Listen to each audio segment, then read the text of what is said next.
Els drets dels nens i les nenes han d'estar al centre de qualsevol política i ha de ser prioritat per totes les administracions públiques. En els seus drets, el seu benestar, la seva salut, el seu accés als serveis, el sistema d'ajuda o qualsevol altra necessitat que pugui afectar la seva vida s'ha de defensar per la seva protecció i igualtat social. Aquesta moció apel·la a diferents administracions públiques perquè cal que totes s'impliquin. Cal la coordinació i una aposta ferma per protegir la infància.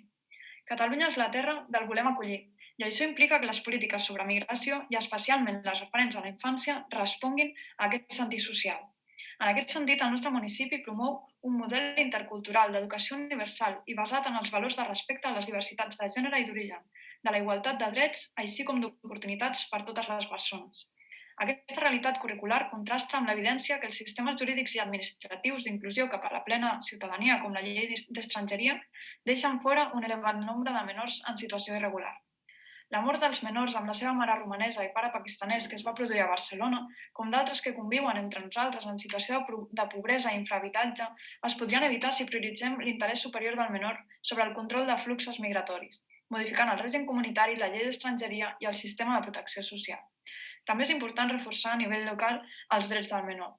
I en aquest sentit cal seguir fent servir les polítiques com les de les beques menjador, buscant que ens aportin un diagnòstic per conèixer si calen millores per garantir l'accés, tenint en compte la importància tant de l'accés a aquestes beques com la possibilitat que se'ls dona a les persones migrants per poder conciliar, que en els seus casos poden tenir especials dificultats, i fent servir aquestes beques també com a eines de detecció de casos de necessitat.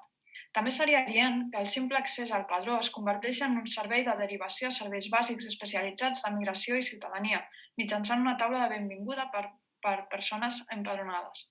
Això milloraria l'accés a oportunitats com l'empadronament ja ho fa, que permet accedir a la targeta sanitària, l'escolarització, les beques menjador o els serveis especialitzats d'estrangeria. Per tot això és que es proposen els següents punts d'acord. Reforçar a nivell local el sistema de protecció social i igualtat que, indiferentment de la situació jurídica dels veïnes i els veïns, afecti el conjunt dels seus serveis dirigits a tots els menors, com per exemple les beques menjador. Instar el Departament de Serveis de Drets Socials de la Generalitat de Catalunya a la modificació de les condicions d'accés a la renda garantida de ciutadania per tal de garantir l'accés a aquesta als progenitors de tot menor que convisquin de forma permanent al territori nacional.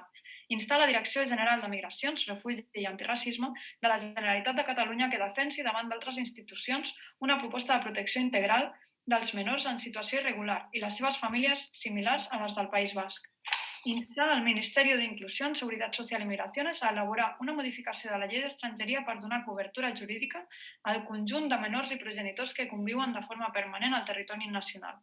Instar al Ministerio de Inclusión, Seguridad Social y Migraciones a elaborar una modificació de l'aplicació del règim comunitari per tal de garantir la residència del conjunt de ciutadans comunitaris i els familiars de comunitaris que viuen permanentment al territori nacional malgrat la seva situació econòmica i comunicar els presents acords a tots aquells que han de tenir coneixement.